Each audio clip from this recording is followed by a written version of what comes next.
live from the Richard Harris Law Firm Studios. Knights come in, Barbashev, and now McNabb to the right. Theodore shoots, score!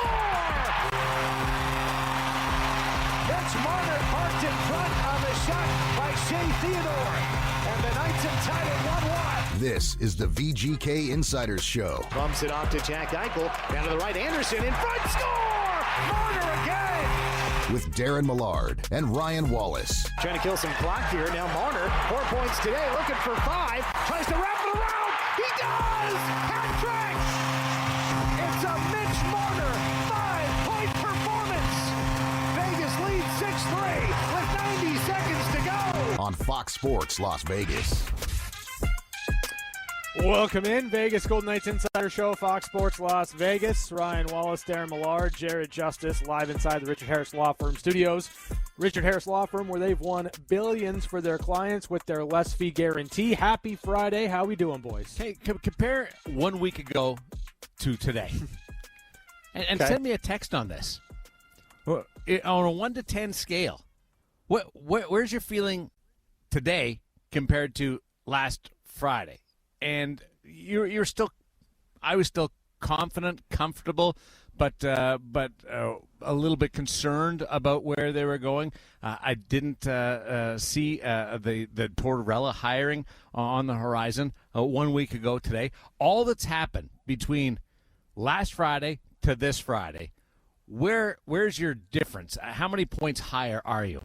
Text us, 702-876-1340. I was just thinking about what I was going to address off the top of the show, and I thought, geez, what a week it's been for the Vegas Golden Knights. A coaching change, hiring of a major brand in the National Hockey League, a couple of victories, and getting within 3 points of first place in the division. Yeah, I mean, it's been a wild week. I mean, obviously for the Vegas Golden Knights, there's been a lot surrounding this team, but the fact that they were able to, come into this week and win 2 games and feel good about where they're going on the road to Edmonton, Vancouver, Seattle, Colorado, the final road trip of the season, it's definitely a different feeling for me surrounding this team today than it was just a week ago. Now, you had 2 vulnerable opponents this week. Mm-hmm. So you were supposed to win those games, but you also trailed in both those games, an issue that has plagued this team, falling behind in the first period throughout this season. But there was a different vibe to the building, partly because of the change that took place, partly because of the reset. They go hand in hand. I know another reason was some of the adjustments to the lineup, the return of Carter Hart. Forgot to mention that in the earlier opening. But there was a way to respond to the challenges that wasn't offered up as often as they wanted, and they come out of a 4-game homestand with points in all 4 games, 2-0-2, and embark on the last road trip of the season, hunting again. Mm-hmm. Yeah, I mean, I think that, the difference for me is, it's not like exponential, right? Like, I didn't think the Golden Knights on a scale of 1 to 10, 4 out of 10 last week were in trouble, 6 out of 10, 8 out of 10, 9 out of 10 this week. But I think the improvements for me, even though they were against the Vancouver Canucks, Calgary Flames, even though the Golden Knights trailed, I was impressed, and it is an improvement for this team that they didn't allow 1 goal to become 2, to become 3. They didn't get into a multi-goal deficit before they started to find their game and push things back in the right direction. Would you love them to play with a lead? Absolutely. Is that coming? I feel like it is. But the fact that they were able to utilize momentum in a positive way and not get so far behind the 8 ball that you have to really push, I think is a step in the right direction for this team under John Tortorella. They were able to respond. 100%. Right? Yeah. And that's something that they hadn't really done with regularity this season until it was 2-0 or 3-0 or 3-1 inside of a game, right? And so you'll take that incremental improvement right now with 6 games to go, and you'll take the points. You'll take the results. You'll take a 2-0-2 homestand en route to your final 4-game road trip of the year. Yeah. 5 games in a row that they haven't scored a goal, or they've allowed a goal in the first period. Can't remember which side that was on. But the first period they got through only within reach anyway. And then we're able to answer back with a 3-goal second and 3 more in the third to separate themselves from the Calgary Flames and take advantage of a couple of teams that are outside the playoff position in the Pacific Division. And their record inside the division is once again very good. This year. They're racking up the points, and they've got a couple more coming up with games against Edmonton and Seattle, and looking forward to those 2 games in particular. The game of the year is on Saturday, and we'll peel back the layers on that one in more detail. But if you're looking at the process part of it being 50-50 now, or even less than 50-50 with the result, you got exactly what you needed out of these 2 games. 4 points for the Vegas Golden Knights. They've won back-to-back games to finish up the homestand, launched themselves in good standing under head coach John Tortorella. Got the return of Carter Hart, his first action after missing 33 games, and now with 6 games left, you've got an opportunity here. You've got a big game on Saturday that you have to take advantage of if you want to try and catch second place in the division. If you hold out hopes to reel in first place in the Pacific Division, you're going to need some help along the way, but it starts with winning that game, and you've given yourself a pretty good shot in the arm to go into this final road trip of the season. You should be feeling pretty confident. You should be feeling good about where your game is right now offensively. I mean, the Golden Knights put up 10 goals in 2 games. That should do the trick. Mitch Marner was phenomenal last night. Unbelievable work out of Mitch Marner in that game against the Calgary Flames. But to your point, right? You've got a date with the Edmonton Oilers tomorrow, and you win that game in regulation, you're a point behind Edmonton. And depending on what happens tonight between Anaheim and St. Louis, you might be a point behind the Anaheim Ducks as well, right out of first place. So the opportunity right there is in front of the Golden Knights to do some damage. Depending on what happens with Anaheim today, you could be a point out of first place by tomorrow. Yeah, this 4-game road trip is Edmonton, Vancouver, Seattle, and Colorado before coming home for the final 2. So 2 difficult opponents and 2 teams outside the playoff picture, including the 32nd ranked team in the Vancouver Canucks. You're hoping that you can get 3 or 4. If you harbor these hopes, if you're going to give yourself a chance to reel in the 2 teams in front of you in the division, 3 of 4 is very important, and it's got to be the right 3 of 4 in a way. The one that you can't afford to slip through your fingers is the game against the Edmonton Oilers. So let's get into some of the individual aspects of last night.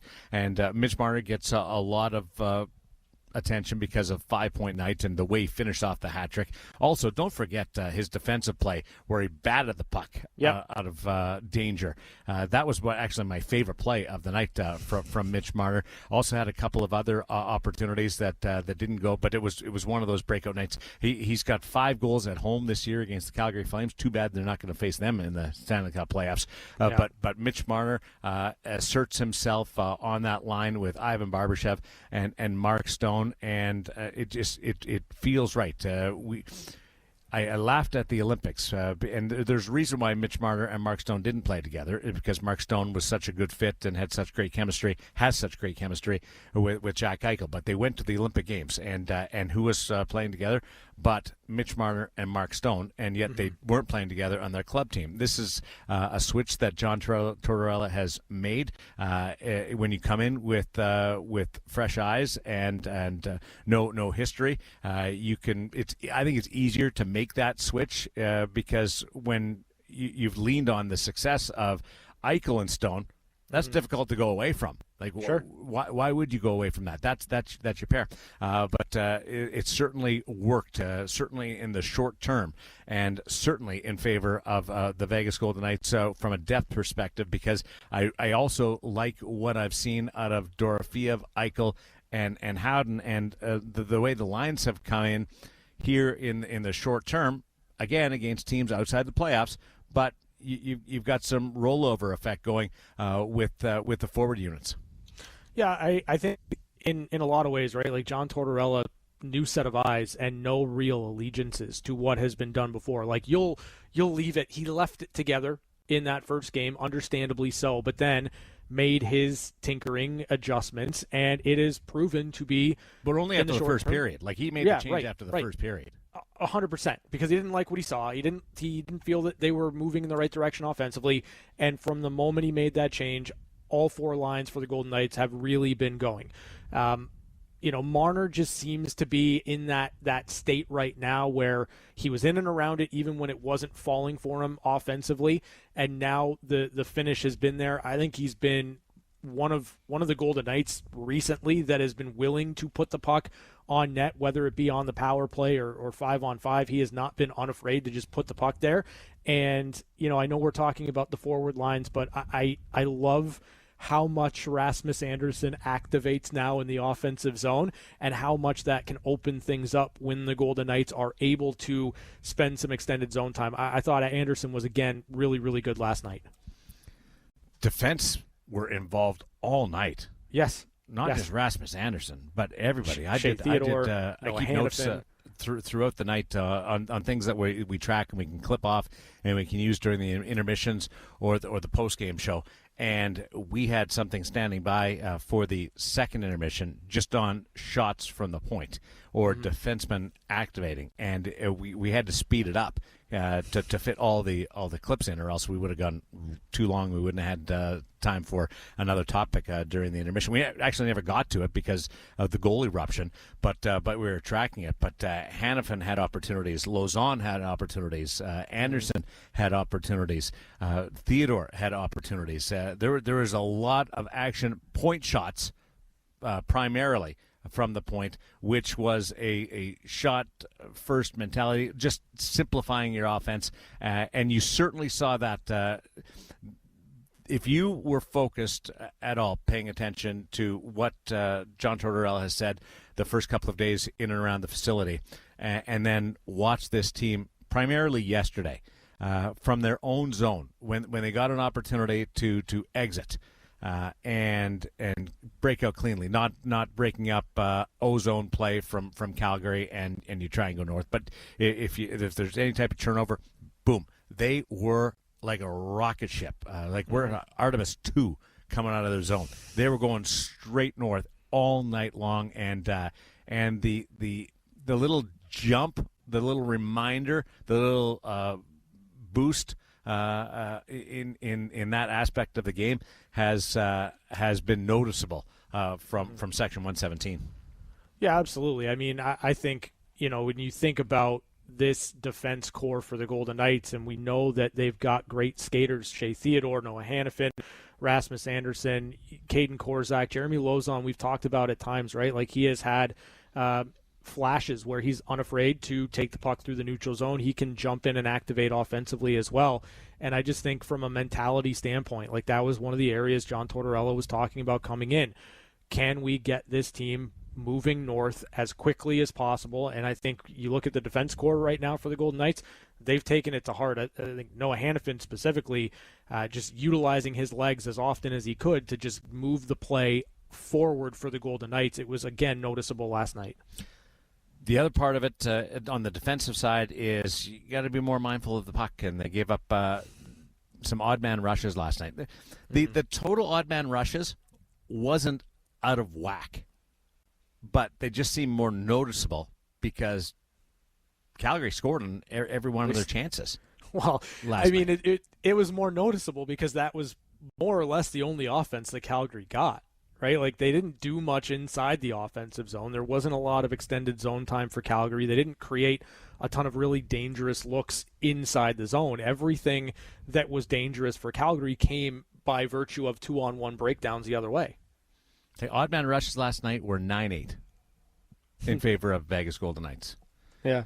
And you would feel in watching the game and seeing the goals that Calgary was really able to stretch the ice, but they took advantage of it. One was a giveaway, one was a poke play off the face-off dot that the Calgary just jumped on, and the other one was more a traditional 2-on-1. But they were certainly able to take advantage of those chances and scored all three of their goals off those opportunities. And that's if they're all coming in one way, all the goals are coming in one way. You got to be confident that you can fix that. right? It's not like you're plugging 5 holes. You're trying to fix one area of concern, and it might be as simple as, well, you want the defense more involved, and they're finding their comfort zone in that. We talked about all the chances that the Golden Knights had from a shot perspective last night, but there's a flip side of that where if you're getting a little too aggressive, then you leave yourself exposed, and this might be just working through the sweet spot of things. Yeah, I think that there's a balance, right? Like, and Torts talked about it yesterday at the game where, you want the team to be aggressive. You want the defensemen to chip in. You want the team to be playing north, but you've also got to manage the puck to a certain degree. So it's going to be, to me, like that's going to be the thing for the Golden Knights to kind of keep your eye on. Can they and how do they balance the aggressive nature they want to play with while also making sure that you are taking care of the puck, not being safe, but just managing the puck in the right times, at the right moments, in the right areas of the ice during the game. All right, we got some action coming in on the text line. Should we go there? Yeah, let's do it. Sonia says, I really noticed the north-south travel and the shot freedom. Loved it. And this is a Golden Knights road trip. I will call it an Edmonton road trip because to me, Edmonton is not all that. But it is. I love it. This is the Edmonton trip because it starts in Edmonton. And the most important game out of these final 6, based on influential to the standings, is the Edmonton game. Yeah, it's the biggest game of the road trip. There's no other way to look at it. There's no other way to talk yourself out of it. Like Vegas, Edmonton tomorrow, that is the road trip. That is the game you want. That is the win you want. And that's the most important game for the Golden Knights. And it's not just because it's the next game on the schedule. It is the most important game because if you win it in regulation, you are right there behind the Edmonton Oilers, and you have dialed up a lot of pressure on them to take care of their business down the stretch. And that's what you're playing for, right? Like that's the road trip. It is. And again, the process is important. The results are a must right now. And absolutely, they got the points. You're seeing the process start to play out a little bit with the ability to finish games or finish chances. Both of those things have come to fruition on the right side of it against Vancouver and Calgary. Joshua says, same, Millard. We played 2 crap teams. Relax. Well, Joshua, I bet if they would have lost, you would have been critical and saying, how don't they beat 2 crap teams in your terminology? And Calgary has been playing great coming into this. I know they got lit up against Colorado, but they'd won like 6 of 7 coming in. Yeah. So Josh, I can call you Josh because we're buddies. Josh, the results are important right now. And yeah, there's 2 teams outside the playoffs. It's good timing to work under the first stretch with John Tortorella to get used to things, to play teams other than the top teams in the National Hockey League, and they were able to pick out some wins. So, Josh, I'm going to counter that with not relaxing, not getting too overexcited, but content and pleased with the outcome.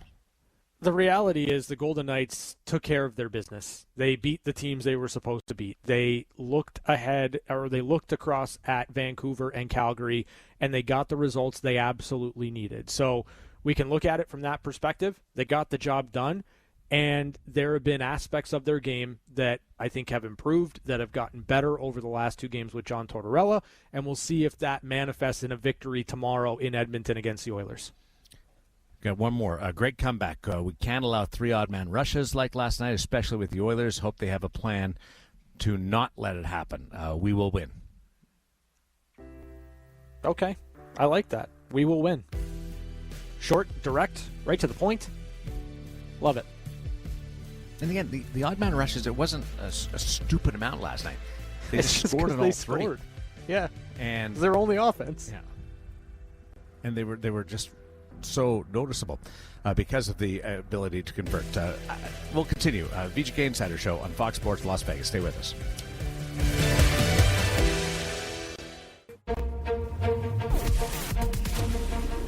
Now, back to the VGK Insider Show. Here we go. Let's get at it. How do you feel about winning over $1,000 courtesy of the VGK Insider Show? Opportunities coming up right now via the Paul Padelaw Hockey Parlay Contest. We'll give you 3 games. You pick the winner of all 3 games this weekend, and you will win the jackpot. It grows by $100 every week. There's not a winner, and right now we're up to 1,100 buckaroonies. It's Daren Millard along with Ryan Wallace. Call now, 702-876-1340 to play the Paul Padelaw Hockey Parlay Contest. What caller are we looking for? Well, Jared might get a little pissy with me, but that's fine. We're going to take caller number 11, 702-876-1340. Caller number 11. Okay, we'll get the caller, we'll get all the information, and then we'll play the Hockey Parlay Contest brought to you by Paul Padelaw.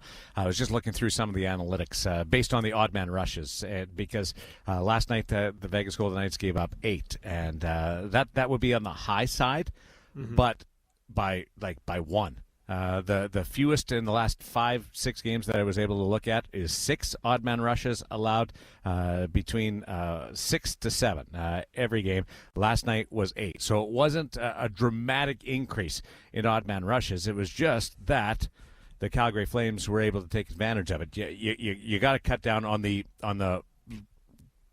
obvious ones, the extended ones. The one like the third goal that comes off a 1 face-off. That's a tough one to give up because they've got a momentum. They're really going north, and you got no opportunity for back pressure in that case to really knock them off stride or make them think about something because they've got so much time going forward.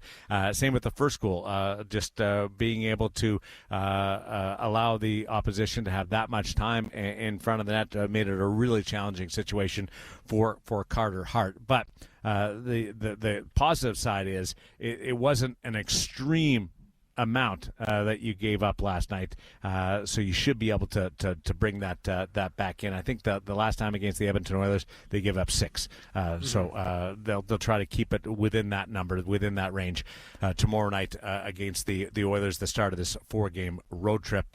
And on the defensive side, there's something to work on. On the offensive side, you'd like more strong play in the first period, able to convert. But John Tortorella said to Ashley Weiss mid-game yesterday, he felt the first period at that point of the 4.5 periods that they'd played under John Tortorella, he liked that first period the most. So don't judge everything just by the score. That might have changed when the second period ended or the third period finished up. But he was seeing some progress period to period, game to game in his team. Yeah, I thought they were really good in the first period. I mean, obviously they created a number of really good quality chances, good opportunities, and I thought Dustin Wolf was pretty solid in that first period. Now, the only thing I'd kind of quibble with was maybe enough traffic in front of Dustin Wolf in that first period to make life difficult. But as far as controlling play and playing with the pace that Tortorella was looking for, I thought they did the job in the first period. Paul Padelaw Hockey Parlay Contest is underway. Who's our contestant, Jared? Jason, welcome to the VGK Insider Show on Fox Sports Las Vegas. Woohoo! You're excited. Do you know how much money you're playing for today? Go. Do you know how much money you're playing for? I think you said 200. No. How about a little bit higher? What would get your interest here? Oh, okay. Oh, I'm excited. I'm ready. Let's roll. So, do you know how much you're playing for? I have no idea. All right. Would $500 get your interest? Oh, heck yeah. All right. How about $750? Yeah. Listen, I was excited at 200. We keep it going. I'm all right. What if I gave you $1,000? Put $1,000 on the line. That would be fantastic. You know what? I'm gonna throw $100 in myself. $1,100. That's what we're gonna play for today. If you win, if you pick all 3 games correctly, we're gonna give you $1,100. Okay. Wow. I'm excited for you, buddy. Before we get the games, what would you do with it? Probably pay bills. or go to a Fish concert at the Sphere. Oh, there you go. Our director on the TV show, Joel Myers, huge Fish guy. Massive Fish Heck yeah. Yeah, good for you. I'd like to experience that just once. Let's get into it. Josh, we're going to go to game number 1, courtesy of Jared Justice. All right, I have the Toronto Maple Leafs at the LA Kings. Who you got? Maple Leafs stink. Let's go with the Kings. Yeah, and the Kings need it bad, right? Yeah. All right. All right, Jason. I've got the Nashville Predators taking on the San Jose Sharks in San Jose. I don't know. Watching the Predators go freaking 8 rounds last night in a shootout. But if it's in San Jose, I'm going to go San Jose. Okay. Yeah, that was a great shootout last night. I was thinking, wouldn't it be great if Anze Kopitar, the night that he was honored for becoming the all-time franchise leader in points, could he win it? The crowd was on their feet. They were ready to go, but unable to convert. And the last game that we are going to put at you is the Winnipeg Jets at Nashville. I think it was Columbus, wasn't it? Columbus. Sorry, Jets at Columbus. Yeah, I'm going to go Columbus. Winnipeg just ain't Winnipeg anymore. Okay, they've got themselves back into this thing. They're all right. Okay, so you're going I like the home teamers. Okay, we got $1,100 at stake. I will give you a chance right now to rethink any of these decisions. L.A., Toronto, Nashville, San Jose, Jets, Columbus. Do you want to rethink your 3 winners, L.A., San Jose, Columbus? Well, now you're making me nervous on the Winnipeg one. I don't want to influence you. I'm just saying they've got themselves back into it. And it's easier to get yourself back into it than get over the hump. And both the Jets and Columbus are trying to get over the hump. They've rescued their seasons. Ish. No, I'm going to stick with it. Josh? Jason. Oh, thank you. Oh, Jason. Yeah. I thought you said Josh. No, you said Jason like 3 times. Jason, if you I'll win, go by either if I win 1,100. I don't care. yeah, if you Yeah, win, for $1,100, it doesn't matter. if you win, I want a picture from the Fish concert. For sure, 100%. Attaboy. Be good, Jason. Right on. Thanks, fellas. There's Jason. He's got the LA Kings to beat the Toronto Maple Leafs. Nashville will fall to San Jose, and Columbus at home gets by the Winnipeg Jets. I'm with him on LA. Yeah, I like him on the San Jose pick. that would be my pick. I would have gone Jets. I'm going to go Blue Columbus. Jackets. I'm going to go Blue Jackets. Columbus has slowed down. Yes, they have, but it's not like neither one of these teams is coming into this game feeling particularly good about themselves. And I think Columbus, Rick Bowness, the bump, they're right there, like actually right there.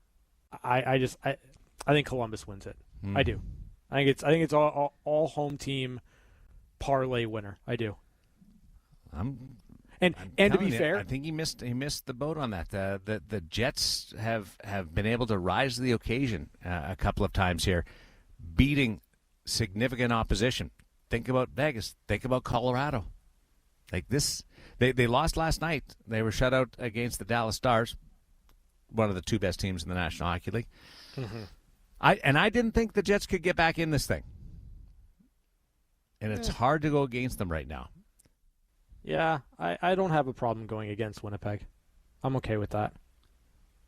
Winnipeg right now is 3 points back of a playoff spot. Sure. In the Western Conference, the Columbus Blue Jackets are tied for wild card 2. Right. So the desperation level is exactly the same. You got 38 wins for Columbus and 88 points. For Winnipeg, you have 32 wins, 76 points. Winnipeg's coming from further back, certainly, but their play since the Olympic break has offered them confidence. And Columbus, just in the last little bit, they've lost some steam. Just 4 wins in their last 10. Yeah, that's a debatable one for me. It's tough because like Columbus was not going to be at the clip that they were when Rick Bowness was hired for the entire remainder of the season. Like, I know that's that you get your fall off, you get your coach's bump, and it lasted a long time there, longer than I thought it would. But I don't know. There's something about Columbus this year for me where I just think they'll find a way. Like, they're right there with Ottawa, Detroit. If Philadelphia wins today, then that's going to be another team tied with 88 points, which is tremendous in the Eastern Conference. Yeah, I'm not. You're not talking me into the Jets. I'll take the Blue Jackets at home. As for the Vegas Golden Knights taking on the Edmonton Oilers tomorrow night, it's a 7 o'clock start Pacific time, 8 o'clock start local. One of those weird ones because it's a second half of a doubleheader on Hockey Night in Canada, and it's for Edmonton an opportunity to push for the division title. For Vegas, it's an opportunity to reel in one of those two teams in front of you and make this a real 3-team race. Right now there's a gap. There's two teams tied and then 3 points back in, and you get Edmonton. The Golden Knights can really throw a wrench in this. And the other side of it is Edmonton's won the first 3 games. They've been competitive, but they've won the first 3 games of this season series between the two teams. It could easily end up being a first-round series between the Oilers and the Vegas Golden Knights. You'd like to just feel a little bit better about yourself. Not a must, because Vegas isn't going to be intimidated by Edmonton by any means. They just you'd love to be able to just feel a little bit better about yourself against the opposition. No, 100%. I mean, that's the reality for me, is that you want the points. You want to be in a position where you put more pressure on Edmonton down the stretch, but you've also you haven't beaten them this year, and that is not a predictor of what success would look like in the postseason if you play the Edmonton Oilers. But I do think there is something to be said for just knowing what it looks like and knowing that you can, knowing that you have, knowing that you'll be able to, when push comes to shove, beat this team. So in that regard, like, we've hyped it up, we've talked about it. It's the biggest game of the year for the Golden Knights, and you want to go into Edmonton, you want to beat that team there. You just do. And the Oilers are playing their best hockey of the season right now. Yeah. Vegas Golden Knights feel better about themselves. Now, remember when they met like a week ago in Vegas? Mm-hmm. Edmonton was there. They were going sideways. They were trying to find themselves with no Leon Draisaitl in the lineup, and they've ripped it up since then, starting with the victory over the VGK. Vegas, very different mood about themselves. They were happy with the way they were playing in the data standpoint, the analytics angle, but they didn't have that swagger at all. They didn't have that fun factor at all. That's back these last 2 games. So a week ago, it was a battle between two teams trying to find it, desperate to find it. Yeah. Tomorrow night, it's two teams with their chest pumped out and the tail feathers spread out, and the peacock's just dancing. Yeah, it's I'm a peacock. You got to let me fly. I love it. It's great. I think there's something to be said though about both the Oilers and the Golden Knights feeling better about where their game is at. And I think if you're Edmonton, you're feeling really good about where things are going right now.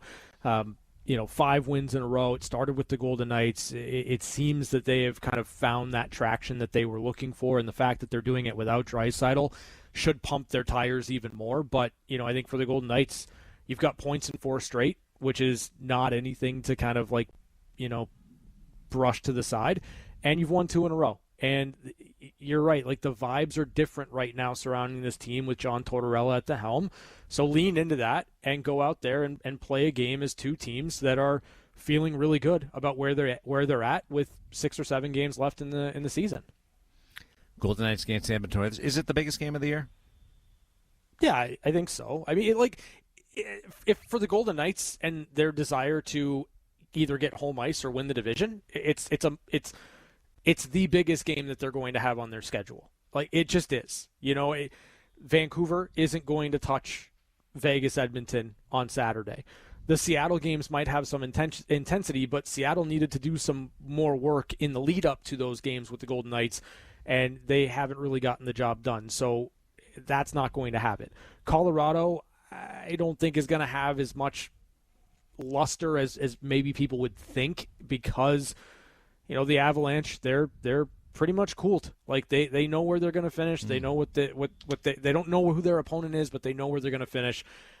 So yeah, I think that this is going to be probably the biggest game left on the slate for the Golden Knights, and I would argue it's the biggest game of the year. Now Colorado game jumps in importance if Vegas wins tomorrow night, and then you win against Vancouver, and then you're right in it in the Pacific Division, and then you got to win to stay in it. You got to win to climb over the final couple of teams and grab first place. So it would be a different feeling against Colorado. It wouldn't be a division rival game. It wouldn't be about jumping over them in the standings or catching them in the standings. It would be more, it's a huge game because you need the 2 points.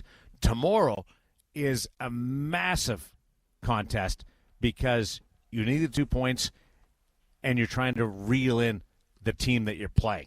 And it's got direct implications, and any type of 3-point game is going to be a victory for the Edmonton Oilers, quite honest. A 3-point game, even if Vegas wins, won't be as significant of a win, even though it's a victory. Tomorrow night, on the scope of trying to win the division, or less than that, grab home ice advantage in the first round, you want a regulation win, and then go to work on Vancouver and Seattle and Colorado, and then come home for the final two. Yeah, I mean, we talked about the schedule. Like, it sets up for the Golden Knights to do something pretty special down the stretch here, and part of that, they've already accomplished it. For everyone that's yapping about, well, it's Vancouver, it's Calgary, they took care of their business, and it sets up this opportunity now to pull to within a point of the Edmonton Oilers with a regulation win tomorrow, and then you've got a real race down the stretch. And I know Anaheim is in this too, but the Oilers and Anaheim the has a very friendly schedule, and that's fine. But you're still applying some pressure on a team that is young, that has not been in this type of environment down the stretch where they need to win games to fend off, to finish first place in the division. So there's a lot still in play with the Anaheim Ducks, regardless of the fact that their schedule might be friendly. This is just a new experience for the majority of that team. Put the pressure on them and see if they fold under it. That's what the Golden Knights are playing for tomorrow. VGK Insider Show continues. We will play some games to give you some opportunities to win various items. Can't give you away all the details just yet. But we'll also have one-timers, news notes from around the National Hockey League in hour number 2. Stay with us. The VGK Insider Show rolls on Fox Sports Las Vegas. You're listening to the VGK Insider Show.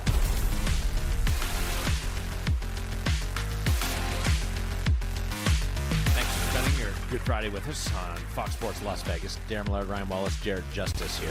Jared, what's happening in your world right now? I mean, I'm potting down the music. I was not prepared to come on the air. I know you weren't.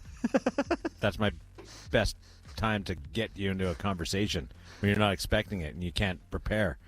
It's just we get the real deal with Jared Justice if we just spring it on you. I mean, I'm mostly doing all right. I think I probably need some sort of dental surgery, but obviously I can't afford that. So got that going for me. Oh boy. Like you need. Are you okay, pulled? Buddy? No, I think it's like more reconstructive. Like I think it's real bad. Like I think they're gonna have to. I might get one of those cool partials that some of the players have. Oh yeah. Huh. Nothing wrong with that. It's not great, Jared. It's not a fantastic look if you're not a professional hockey player. You could just play one on TV. And for what it's worth, you hide your pain very well. No, he doesn't. I didn't know. He's a like open book if there ever was No, one. he complains about a lot of things, but he hides the pain, the physical pain that he hides that pretty well. I'm good at hiding the physical pain. The emotional That's what I'm pain saying. I won't shut up about. Yeah, no, you wear that on your sleeve. It's understandable. I don't think there's anything that he won't tell us that's going on. Did in you his know life. that he was suffering physically? Well, I just asked him, and he told me right away. It's perfect. The Q&A. He's honest. He's upfront. I like that about Jared Justice. I feel like I we mostly have a just tell bond. the truth because it's simpler than remembering the lies. All right, so what are you doing this weekend Well then with this thing that's going on? Does it affect what you do on the weekend and you can have some fun? I mean, I'm working all weekend, so Boy, it you're in a real rut right now, eh, bud? I'm not a whole lot of fun right now. We'll put it that way. You know what this is? There was a show back in the day called Party of Five, and it was about this group of kids, 5 kids, and their parents died in a car accident, and Charlie, the oldest one, basically looked after his brothers and sisters, and there's all kinds of drama, and it was a great show. But you watch that show, and you always felt better about your own life after. Yeah, And it that's was what we're uplifting. doing. Jared is making us all feel better about what's going on in our own backyard right now. So you're doing something for the people, Jared. Hey, it's the least I can do. Let's play the word of the day. It should be Jared, or 7, because a lucky number 7. We should give him a lucky number. Can we make the word of the day 7 today, just for Jared? You know what? I want Jared to have some good luck moving forward. I want him to manifest all of his life's dreams and hopes and wants. So, yeah, we'll make the word of the day. Really? 7. We can I'm do good with that? Yeah. Love Well, that. why not? 7. Who's going to tell us no, Darren?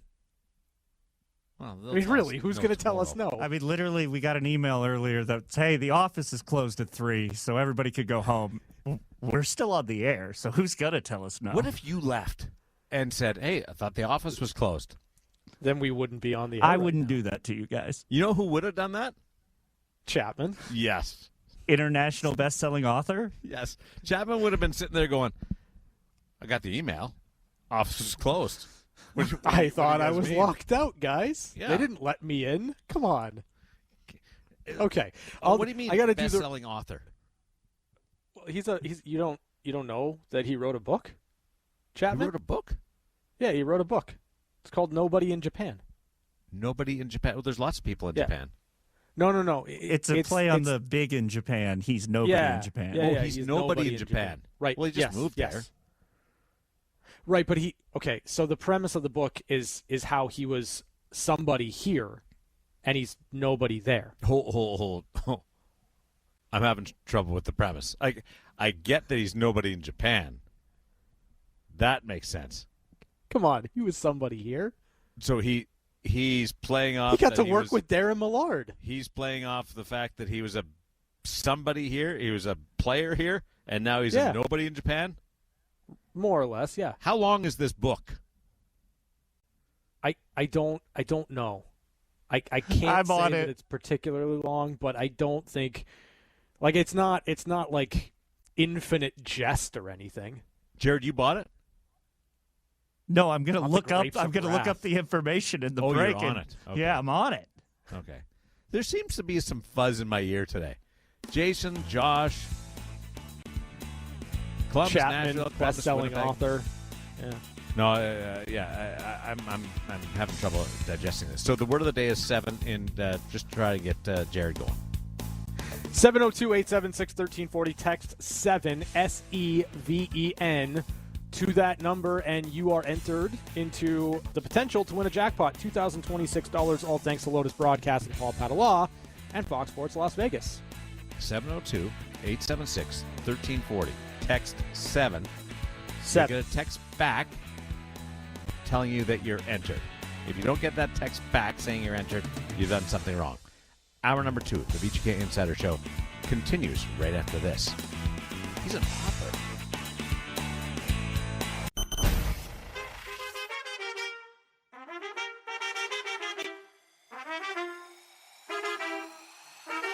Live from the Richard Harris Law Firm studios. Marner creeps in. Marner feeds right. Dorothea! He scores!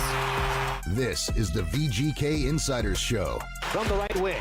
Down the slot. Howden shoots and scores! Brett Howden! With Daren Millard and Ryan Wallace. So look out. Heights. Get a loose puck and score! It's Barbashev! The Flames cough it up. Barbashev slams it home. On Fox Sports Las Vegas. I arrived at T-Mobile Arena on the night of Game 5 just as the national anthems were finishing.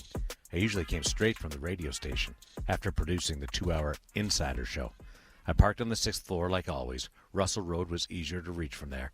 After 8 years, I'd learned which exits mattered. I knew this was my last game. Not in a sudden realization kind of way, but in the way you know something that's been settled for weeks. Their season would end tonight, and when it did, my career would too.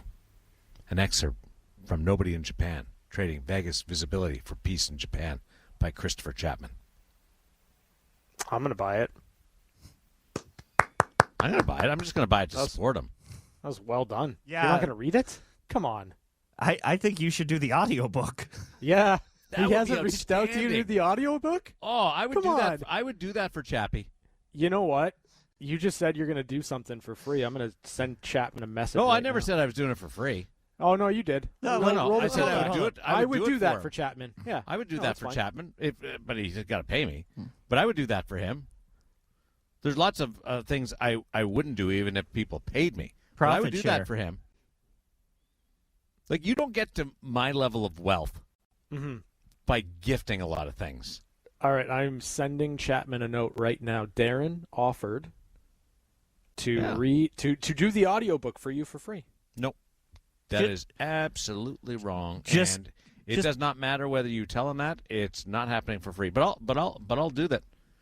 So it's available on Amazon. $9.99 on Amazon. I'm gonna buy it. I'm gonna support him. I feel like it would be really fun for all of us to buy it and to read it and then to kind of do like a book report or like a presentation on the things that we learned about Chapman that we didn't know about him. I don't want because to know there are any more things about in here Chapman. that I do not want to know any more like about Chapman. him. I don't want to Come know on. any more about him than I already know. I'm fine with what I know about him. When I love the Chapman guy. visits- I love the guy. He's as unique of an individual as I've ever met in the media business. But I don't need to know any more about him. When remember the guy that went to the games as the Pope? How could I forget? When the Pope ended up being Chapman's neighbor, Yes. that jumped the shark. I didn't want that. That was the end of it. When that guy that was sitting in T-Mobile Arena as the new Pope, and everybody was like having some fun with it, and it was so unique and it was different, but it ended up being Chapman's neighbor, and that's how we got him on the show. That's the end of the road for me. Yeah. Because anything else is going to be just too weird. I think you're overthinking it here. I think that there are layers to That's a Chapman. good thing. He's like an onion. Yes, he's like Shrek. He's like an onion. There are layers to him, and I, for one, want to know what more of those layers are. So nobody The in reviews, Japan the is reviews the, are name of the amazing. book. Yeah, the reviews are fantastic. Yeah, he's got So- 4.9. Is 4.9 out of 5? Yes, Okay, good. Well, then that's really good. it is really good. If it was 4.9 out of 15, then that How- wouldn't be as positive. But 4.9 out of 5, and there's 11 reviews, I think. Is How that the same many- Steph that reviewed this as phones into the VGK Insider Show? Yeah, I believe so. Didn't know her Chapman last name. Chapman responded, by the way. Of He course said, "Seriously? Oh wow, that's amazing." Yeah. You better tell him it's not for free because it'll be the Oh, shortest no, it is. conversation ever. Just It say is for free. there might There- be some profit sharing. Darren, it's 90 profit pages. sharing. It's gonna take you like an hour and a half. You're fine. Doesn't matter. I don't have an hour and a half to give for free. Yeah, you do. No. 90 pages is not going to take you an hour and a half. It's going to take you like 45 minutes. 100% hockey is an empire on its own. That thing doesn't happen for free. And this isn't happening for free. You got to hold. It's already locked in. It's okay. You got to hold yourself to a higher standard. You can't be giving things away, because you know what? That hurts people down the road, the next in line, the other people that do audiobooks. I'm hurting their opportunity to make a living. It's not right, and I won't do it on principle. But I will do it for a fee for Chapman. I may not be able to get through it without giggling, and I would like to. I would like to. If I did it, I would also ask that he keeps in some of the outtakes where I just start giggling uncontrollably and have to pause. Hold on. As the producer of this show, I would like exclusive rights to the outtakes of you just losing it, because I need rejoin material. Daren Millard, from Ice Expert to audiobook expert. It would be phenomenal. The Ice Expert thing blew up last night. Oh, it's so good. Because there was the big delay last night at the end of the second intermission, where the corner to the left of the goaltender, as Dustin Wolf, the Calgary netminder, looks out, got that scraped up. A logo got pulled up during the course of the resurfacing, and it was not good. It was a big enough hole, and when some of those logos, because that's not painted, the logos, those are, I don't know, a fabric of some kind, or a plastic, and so when you pull that up, it brings the ice up around it, so it created more than just a rut last night. So what they had to do was, during the course of repairing it, is you have to put down water, then you have to freeze that water because it's a big enough hole, and then you have to make sure there's no other fabric or that logo piece sticking out, because if a player ever steps on that, then you stop instantly and you go flying. So that's first and foremost, player safety. Then you got to fill in the hole and you got to freeze it. And normally, when you flood the ice, you have that thin layer of water across the top. The ice is already cold, obviously. There's the pipes coming out, and it freezes because it's just a thin layer of water. It's able to freeze in time. But a hole like that, it needs help. So they had the CO2 canisters out, and I think they ran out of those by the looks of it. Then they brought out the fire extinguisher, and they had to just, it was basically time. It had to have enough time to freeze. So I was walking everybody through, okay, they got to put some water down. They got to put the canisters, the CO2 out there. Then you got to make sure it's smooth in and around. You got to make sure none of that logo was exposed or remained exposed. And then you had to make sure if it wasn't, it's not just hard on the top, because that you got to make sure the water, because it was deep enough that there was not a puddle, but you've seen ice where it's frozen right on top, but there's some liquid underneath. You got to make sure that has time to freeze, and that's what they were really dealing with, was making sure that the entire half-inch gouge, and I wasn't that close to it, so I'm using a number that is uninformed. But was it a quarter inch, half inch deep? You had to make sure all the water was frozen, and that's why it took too long. I was honestly concerned at one point that it was too damaged to be able to get going. But the crew there did an outstanding job. Credit to the players and the coaching staffs for being patient with the guys. Also the officials for keeping everybody up to date. But what I just walked everybody through on the television side what was happening, what that crew was doing, and Shane Knighty and Dave, to their traditional ways, started making fun of me, and then the truck crew just vaunted me, Daren Millard, Ice Expert. So that's where Ice Expert comes from, to the point where I got a couple of texts from players today with a screen grab and said, had no idea. I love it. It's fantastic. I think that you should just do the rest of the season as Daren Ice Expert Millard. Mm-hmm. Well, I've should done be enough in your stuff. I've done enough stuff in backyard rinks to know what it takes to make ice and when you can skate on it, when you can't skate on it. I'll be honest, I've never used CO2 to freeze ice. Anything that I've ever done has usually you scrape up some snow. If you got a rut in the crease or a rut somewhere, you'll scrape up some snow. You'll water that down. Get a water bottle, apply some liquid, and then make it smooth, and hope that nobody cuts through there on the perfect line and gouge it out again. That's more what I've been able to do, but it's the same principle with the CO2 as what you do with the slush side of it. But that it was a 26-minute delay on top of the 18-minute intermission, and one of the longer delays. We were talking during our fill about getting vibes from Tahoe. Yeah. Oh, yeah. And what happened in that, and then there was another delay in Barclays in Long Island, or New York, where the Islanders used to play.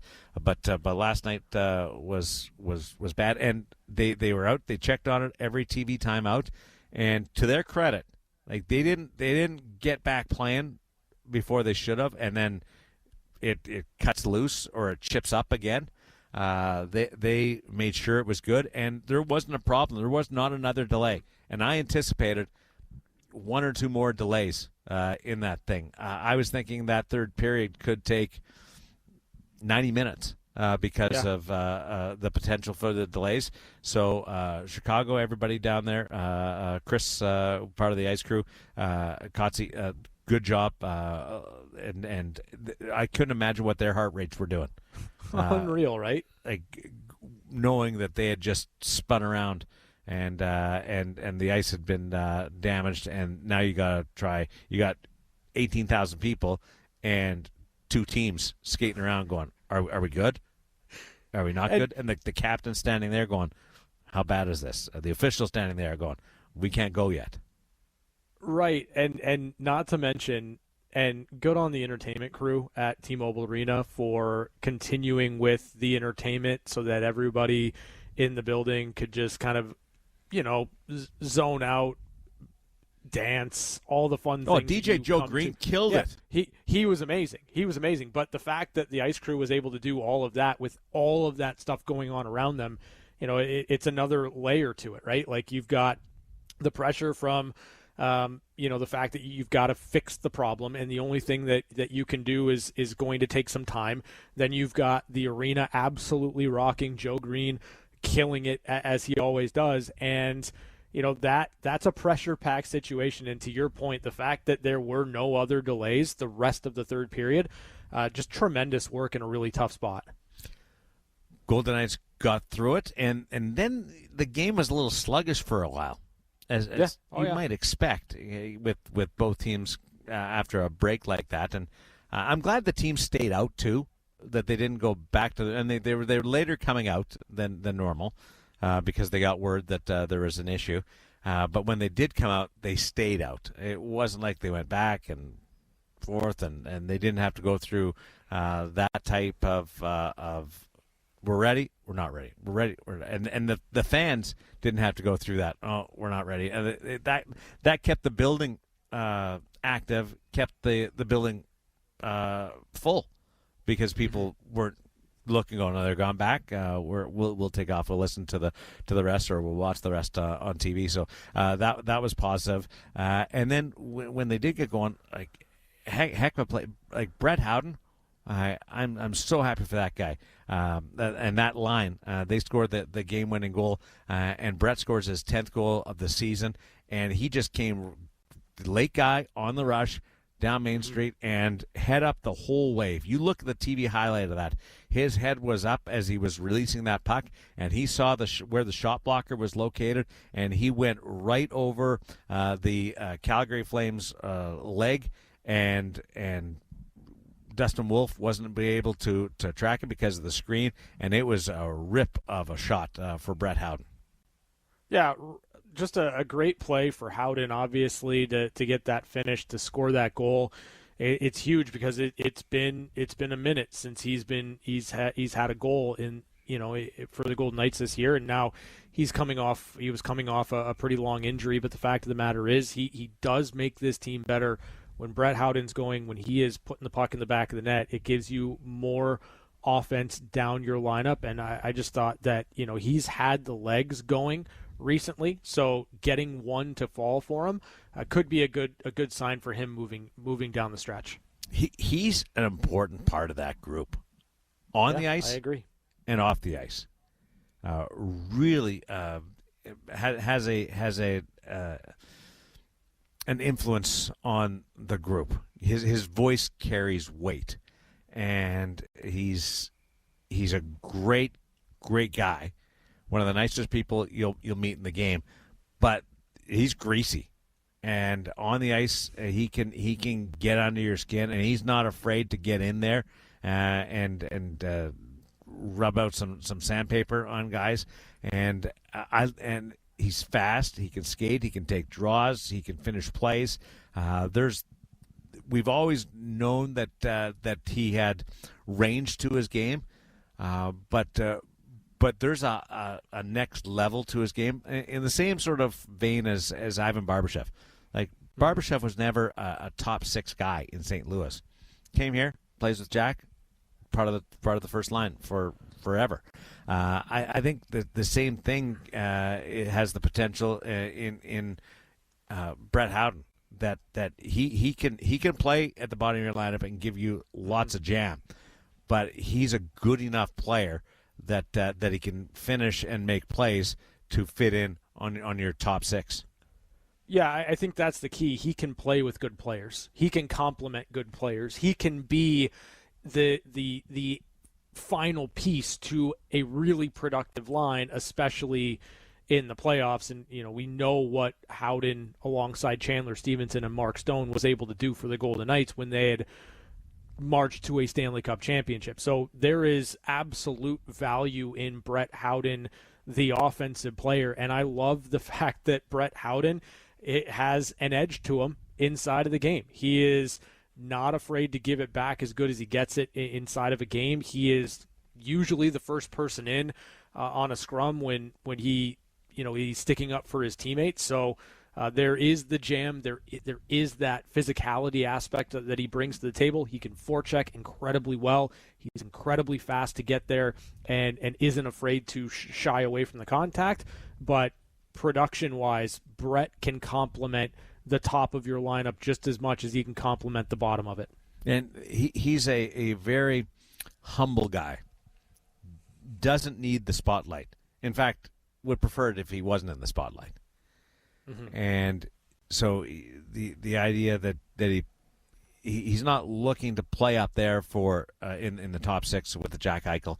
He's not looking to play up there for notoriety.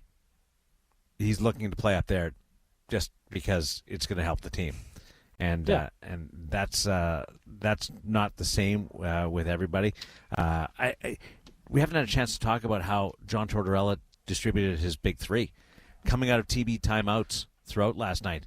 He would load up, especially in ozone draws, Eichel, Marner, and Stone, and it ended up working and leading to a goal in the second period. Yeah, I love the fact that Torts is doing stuff like that you have the opportunity, you have the option of just kind of putting together your super line and letting them go to work. And, in a game like yesterday where I just thought Marner was going exceptionally well, that was, you get him out there as much as you can. You get him out there with as many people as you can too. So I liked what I saw out of Stone, Marner, and Eichel. And so, if that's a combination that we see moving forward in certain spots inside of a game, I think it could pay dividends for the Golden Knights. You know what it reminds me of? Mm-hmm. Edmonton. Oh, that's fair. It's a good like point. Leon and Connor. Loading up Leon and Connor. Playing separately, but out of TV timeouts, a certain part of the game, you put them together. It'll be fun if we get super line on super line. Mm-hmm. That would be tremendous. Oh, in the Stanley Cup playoffs. Oh yeah, 100%. Be amazing. Like if Leon's back, if it's Vegas, Edmonton, I would love to see that. Connor and Leon, Jack, Mark, Mitch. Come on. Pass me the popcorn. Well, get ready because we got some league news coming your way in a little bit. Do we have anything else that we want to do from a giveaway standpoint? Yeah, we want to give away Golden Knights tickets and qualify somebody to see the Frozen Four hockey championship. So, you want to do that now? No, let's do it. Let's do it in one-timers. One-timers, news notes from around the National Hockey League, and your chance to win Golden Knight tickets. Only 2 games left at T-Mobile before the end of the regular season. We'll continue on Fox Sports Las Vegas. Stay with us. Carlson left corner, centered, one-timer, score! It's time for One-Timers. A quick look at news and notes from around the National Hockey League. Brought to you by Paul Pata Law. It's not about the injury, it's about the recovery. After a wild 14-game night in the National Hockey League, which had playoff implications in every matchup, the NHL takes a breather tonight with only 2 games. So one is underway, the Philadelphia Flyers and the New York Islanders. Philadelphia with goals by Matvei Michkov, Alex Bump, and Owen Tippett have a 3-0 lead on the Islanders. That one has big playoff implications in the Patrick division. And later on tonight, the Blues will take on the Anaheim Ducks, and that one involves a Ducks team that is currently tied for first place in the Pacific Division with the Edmonton Oilers. Thought we'd run down the standings for everybody after the movement last night, and we'll start in the Pacific Division. Edmonton's victory pulls them even with the Anaheim Ducks at 87 points. The Ducks are playing their game in hand tonight. 3 back of those 2 teams are the Vegas Golden Knights. Same number of games played as Edmonton, so Anaheim will be even after tonight. A loss or no points by Anaheim will create a significant race down the stretch. Anaheim has that lead in the division and is poised to play wild card number 1. If the playoffs started today, that would be the Utah Mammoth. They have a 5-point lead on the San Jose Sharks for that wild card 1 position. San Jose is in a wild card spot there, but they're tied with Nashville and Los Angeles at 79 points. A 3-way tie for the final playoff spot in the Western Conference right now. Los Angeles picking up a point last night in a shootout loss against Nashville. And so those 2 teams deadlocked. Incredibly close race right now in the Pacific Division and for that final playoff spot, the wild card position. In the Eastern Conference, I'm going to skip over the Central because it's the same. In the Eastern Conference, no clinching scenarios were activated last night.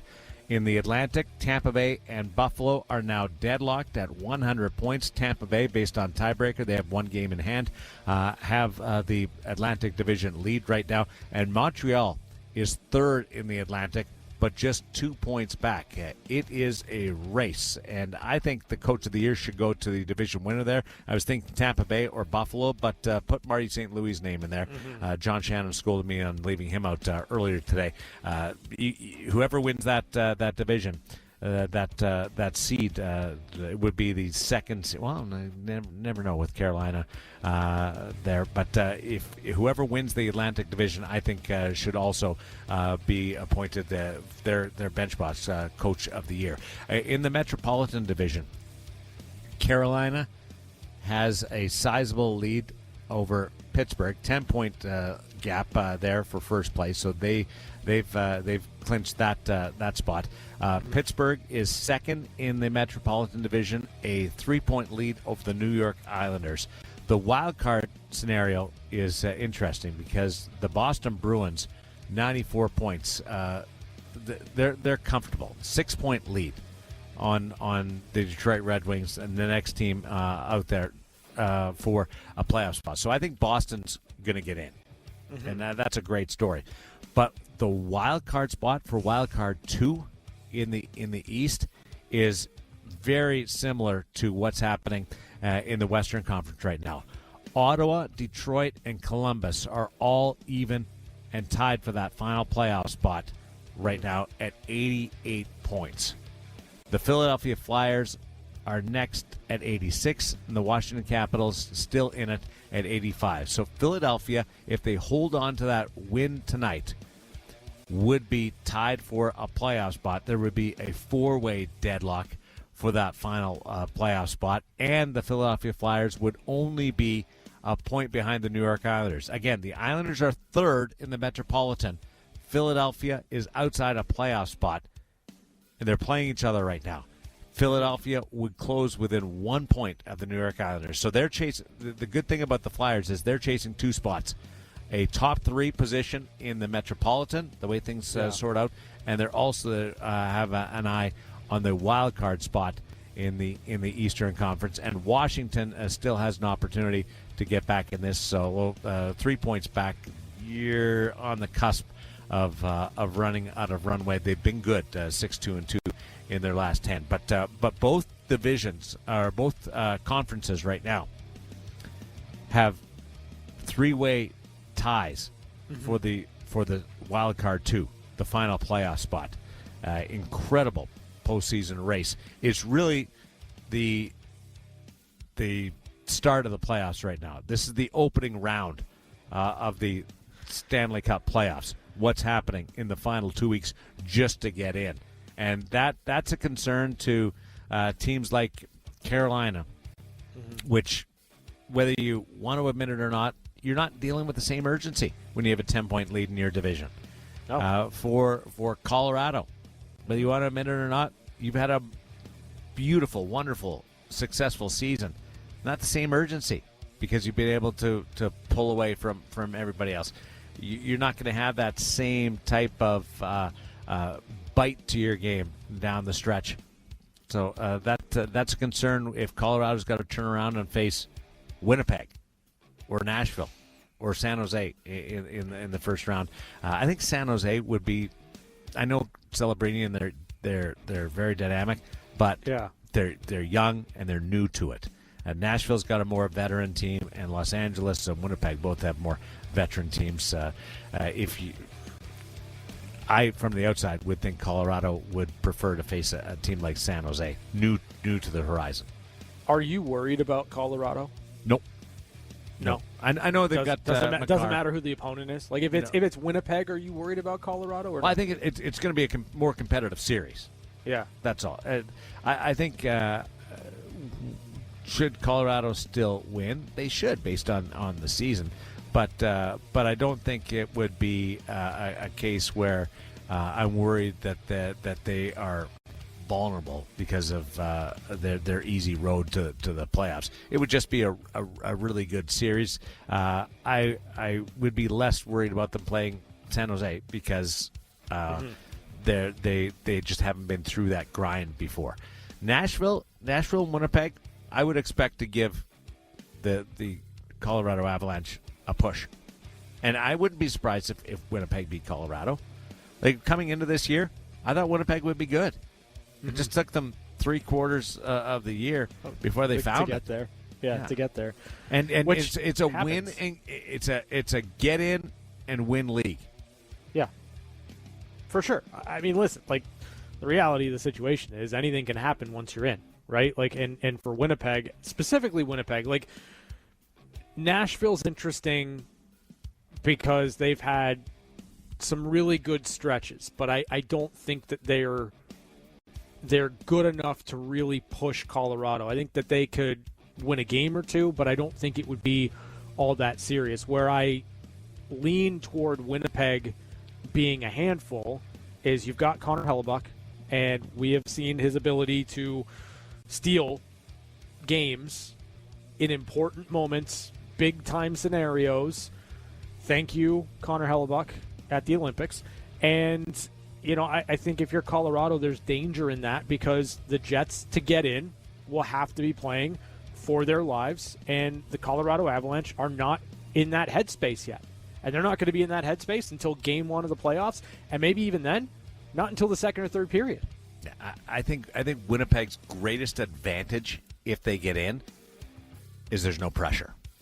And this is a team that's had just been grinded into the ground with pressure on themselves or expectations. around them over the last number of years. Why can't they get through the first round? Why can't Connor Hellebuck replicate his regular season success? Why can't Kyle Connor produce at the same level, or Mark Scheifele produce at the same level? Just what's the difference between the regular season and the playoffs for this team? Find out the holdback for this franchise. They get in. That's a marvelous recovery, and you're playing against the top team in the National Hockey League. There's no expectations there. They will play as free as they ever played in the Stanley Cup playoffs. And that's where I think there could be a difference between the Winnipeg Jets of the past and their stumbles, or how they've had to really expend a lot of energy like they did last year in Game 7 against St. Louis. And this year, I think that would be the concern, and that's not something that you can prepare for if you're the Colorado Avalanche. You can't say, oh, let's put some pressure on them. No, Yeah, that's just one of those bizarre advantages that the Winnipeg Jets would have compared to other years. The psyche, the mentality of the game. I kind of want to see the Jets without the weight of expectations on their shoulders. You know what I mean? Like in well, some you're ways, seeing it right now. But I mean in the playoffs. I mean that team to just be able to go into a series relaxed with that might be something that's worth keeping an eye on. Just because I think it would unlock some of their players. I do believe that is true. I do believe Connor Hellebuck will be better for not having this expectation, not having the weight of the world, having to find your game, be the same guy from the regular season, and back up a President's Trophy. I don't know. It'd be interesting.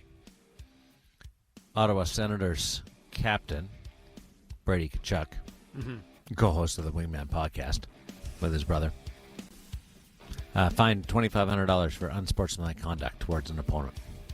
Not the first time that a Tkachuk's been fined for unsportsmanlike conduct.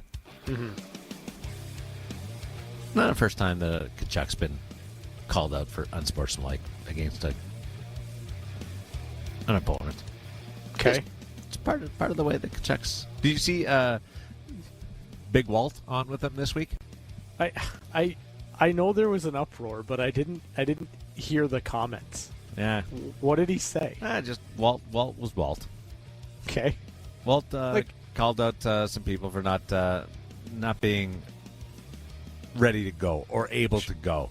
Okay. Didn't appreciate that people weren't playing at this time of the year, even though they weren't able to play. He felt like he should be able to. He felt like he should be able to play. Okay. It's pretty funny. And Walt's a great guy, but he was ready to go, and it was funny to see Matthew and Brady going, okay, let's move on from this. we're into dangerous territory. It's going to be some blowback on this thing. It's good stuff. Damon Severson, shoulder surgery. He's going to be out for the remainder of the regular season for the Columbus Blue Jackets. So a bit of a bang up there. They were hoping. There's a little bit of hope that he would be able to find his way back, but that became evident the last couple of days. Justin Falk, questionable to play for the Detroit Red Wings tomorrow. He had a lower body injury suffered in the 4-2 win against the Philadelphia Flyers on Thursday. Didn't skate today, and he's getting treatments. Detroit's they've been having a really dig deep in this one right now. With blue liners especially. Cutter Gauthier is going to miss his second straight game for the Ducks against the Flames tonight. He leads Anaheim with 38 goals. He was injured in the overtime loss against the Toronto Maple Leafs the other night. And Radko Gudas and Pavel Minchkov will also miss their second straight game with a lower body injury. Can we just talk about Radko Gudas for a moment and the fact that he played a game hobbled just so that he could fight his own battles against the Leafs? Like, just tremendous. And not only that, but he takes the fight with Max Domi, and Gudas doesn't throw a punch. Like, that was the right play. I thought it was handled incredibly well by Gudas. And, again, it was a bad hit on Austin Matthews. It was a real bad look for Radko Gudas, but I think the way that he approached it and, kind of took it in that game against Toronto, whole new respect for him as a person, as a man. Because he took in a lot of ways. Yeah. Because he knows that he made a mistake on the play. He knows he was wrong. He knows that it was a bad hit on Austin Matthews, and rather than go out there and get into the fight with Max Domi and try to win the fight, Gudas understood, okay, this is for them to get it out of their system. He handled himself well. I thought it was really, really good work there from Gudas. I don't think you need to not throw a punch in that. He didn't want to. If he wanted to, he could have. Well, I don't know how much he could, given the injury, or how much you want to lean into that. It felt like a choice in watching it. Alexei Protas. This involves a little Vegas Golden Knight connection. He's day-to-day, did not travel to Capitals for their loss against New Jersey last night. He also missed the previous game. Remember, he was injured in that collision with Nick Dowd in the game back in Vegas on Saturday. He's got 47 points, so he's still banged up. I mean, he looked out. Like he was really banged up. Scary. But Nick Dowd, he must be wondering what's going on, because it feels like every game he's getting clipped up high, and through the most random acts. Like last night was another strange one. Yeah, I mean, the drive by Adam Klapka, like it seems like Klapka was in a mood of, last night. Yeah, he was, but he wasn't in the mood to drop the clubs at all, which is fine, whatever. But yeah, I mean, Nick Dowd's right in the middle of everything physical. It seems for the Golden Knights right now, and the good news is that he continues to be able to just bounce right back up and play, and be in the lineup. It's a tough guy. Just genuinely just a tough individual. After the Golden Knights finish off this 4-game road trip, final road trip of the season, they're home for the last 2 games of the regular schedule. And we can send you to one of those games, courtesy of Fox Sports Las Vegas and the VGK Insider Show. Yeah, so we are going to send you to the Golden Knights and the Seattle Kraken April 15th, the final game of the regular season for the Vegas Golden Knights. And you will also be put into a drawing to potentially win Frozen 4 Hockey Championship tickets. That is coming to T-Mobile Arena on April 9th and 11th. So you will win the Golden Knights tickets, and you will be qualified to win the Frozen 4 tickets. 702-876-1340. We're going to take caller number 10. Caller number 10, you're a winner. Back to wrap up the week next on Fox Sports Las Vegas. That was One-Timers. Brought to you by Paul Pata Law. It's not about the injury, it's about the recovery. I'm on fire over here, lads. Come on, I need some back and forth. Come on, what do you got for me? What do you got for me? Now make it quick. Make it funny. We're down to the wire. It's the last minute of play. I don't know whether we're supposed to do this, but let's give the word of the day one more time. Okay, the word of the day, 702-876-1340. Got a couple of more minutes to text it in. The word of the day is Seven, S-E-V-E-N. Do not send in the number 7 because that won't count. Text the word 7, S-E-V-E-N, to 702-876-1340. Jess wants to know about best way to make a slushy. Yep. It's not the same. Well, you ice would we're know. You're talking the about. ice expert. No, that's Yep. not the same type of ice. That's slush. I deal Come with on, ice is ice. Ice is different than slush. Trust me on that. Slush is messy and ugly. Can you Ice break is down fast. the compounds and what makes it so different? You're an ice expert. Yeah, one's frozen, one's not. Slush isn't frozen. Yeah. He is the expert. Yeah, I know. I'm asking. I'm asking the expert. I want to get an expert opinion. One's ice, one's not. Okay, good. One's frozen. One's just cold. Did you guys see that Vicky is unhappy with us because we're just now discovering Chapman's book? Yeah. Oh, really? Yeah. She's mad at us. Yeah. Shame on you guys. I have had Nobody in Japan for weeks on my Kindle. I do feel shame, Vicky. I'm not going to lie. As someone that actually likes Chapman, I do feel like a bad friend in this moment for not supporting him sooner. For not buying the book? Yeah. Well, that's But your fault. then again, I know. I understand. I'm not looking for empathy or anything. I'm taking full responsibility. Vicky, you're right. I should have bought Nobody in Japan sooner. I'll buy it. I'll support him. Yeah. Again, I don't know whether I'll read it, but I'll buy it. Well, you're going to read it when you do the audiobook. We For got to free. come to an agreement on that one. Yeah, it's free. How long of a book is it? 90 pages. 90 pages. Yeah. Take you an hour and a half. So what would be a fair price I to still charge say him for that? under an hour. Under an hour? You're really hung up on the fact that it's not long enough, Jared. I'm just saying. I'm with Jared on this. He worked here for 15 years. He covered the team for 8. 90 pages? Come on. So is it like is it a It's book or is it single a short spaced. story? Like, I does mean- it qualify as a novel? Like, it's not a novel because it's a true story, but I'm guessing. I mean, well, it's I'm assuming parts of it are Autobi- historical fiction. no, it's autobiography, and it's historical fiction part- is a good way to put it. part self-help. I think there's a lot of different genres. I think packed into one. So you think I can For do the Chapman. audiobook in an hour? I think Probably. it takes longer than that. No, because you're just going to go through it. You're going to one take it. Would be If my it takes guess. okay, let's go 2 hours because I want to be professional about it. I do. Okay. I do want my giggles left in though. Maybe outtakes at the end, You'll have and more- and Jared gets access to him as part of the agreement if we can come to a salary agreement. But how long do you think it takes me, and what do you think I should charge? Well, I think it takes you 2 hours. 2 hours, and I think you charge nothing because you love Chapman. No, I'm leaning towards $750. Oh, I'm leaning towards giving him a deal bucks. at $750. yeah, $50, man. Come on, it's Chapman. He's in Japan. $50. Yeah, do him a solid. Not a chance.